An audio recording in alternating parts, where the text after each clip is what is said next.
আসসালামু আলাইকুম। অনুসন্ধানী বাংলা টিভির পক্ষ থেকে সবাইকে স্বাগতম। আপনাদের সাথে আছি আমি মোসাম্মদ সুমাইয়া। দিনাজপুরের নবাবগঞ্জে বজ্রপাতে প্রাণ গেল ছেলের, হাসপাতালে চিকিৎসাধীন বাবা। দিনাজপুরের নবাবগঞ্জে মাঠে কাজ করার সময় বজ্রপাতে ইব্রাহিম, 17 নামের এক যুবকের মৃত্যু হয়েছে। এই ঘটনায় তার বাবা গোলাম উদ্দিন, 45 আহত হয়ে হাসপাতালে চিকিৎসাধীন রয়েছেন।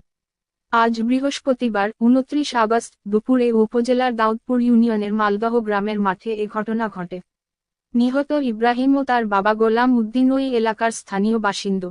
স্থানীয় দাউদপুর ইউনিয়নের চেয়ারম্যান হাবিবুর রহমান বিষয়টি নিশ্চিত করেছেন। পরিবারের বরাত দিয়ে চেয়ারম্যান হাবিবুর রহমান জানান, প্রতিদিনের মতো আজ বৃহস্পতিবার সকালে বাবার সঙ্গে মাঠে কাজ করতে যায় ইব্রাহিম। দুপুরের দিকে হঠাৎ করে বিকট শব্দে মাঠে বজ্রপাত ঘটে। এতে বাবা ও ছেলে গুরুতর আহত হয়।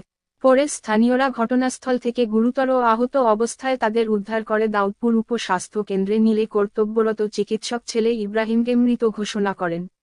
আহত বাবা গোলাম উদ্দিনকে সেখানেই প্রাথমিক চিকিৎসা দেওয়া হচ্ছে। জানতে চাইলে স্থানীয় দাউদপুর ইউনিয়নের চেয়ারম্যান হাবিবুর রহমান জানান, দুপুরের দিকে বজ্রপাতে ইব্রাহিম নামের এক তরুণের মৃত্যু হয়েছে। নিহতের বাবা গোলাম উদ্দিনকে প্রাথমিক চিকিৎসা দিয়ে নিজ বাড়িতে ফেরত পাঠানো হয়েছে। আপত্তি না থাকায় পরিবারের কাছে ইব্রাহিমের মরদেহ হস্তান্তর করা হয়েছে।